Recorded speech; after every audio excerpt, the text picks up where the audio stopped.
ಅವಳು ಮೆತ್ತಗಿದ್ರೆ ಏನಪ್ಪ ಇವಳು ಹಸು ತರ ಇದ್ದಾಳೆ, ಯಾರಾದ್ರೂ ಕೊಂದು ತಿನ್ಬಿಡ್ತಾರೆ ಅಂತೀರಾ. ಅದೇ ಏನಾದ್ರೂ ಜೋರಾಗಿ ಮಾತಾಡ್ಬಿಟ್ರೆ ಏನಪ್ಪ ಇವಳು ಬಜಾರಿ ತರ ಆಡ್ತಾಳೆ, ಹುಲಿ ತರ ಇದ್ದಾಳೆ, ತಿನ್ಬಿಡ್ತಾಳೆ ಅಂತೀರಾ.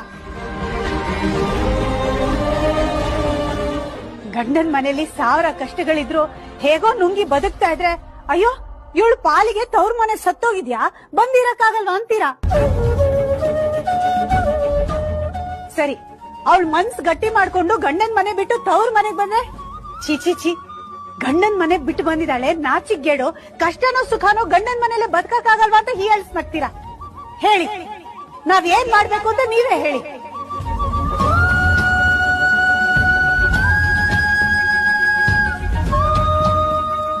ಒಂದ್ ಹೆಣ್ಣಿನ ಜೀವನ ಅಷ್ಟು ಸುಲಭ ಅಲ್ಲ ಅಣ್ಣ, ಸುಲಭ ಅಲ್ವೇ ಅಲ್ಲ.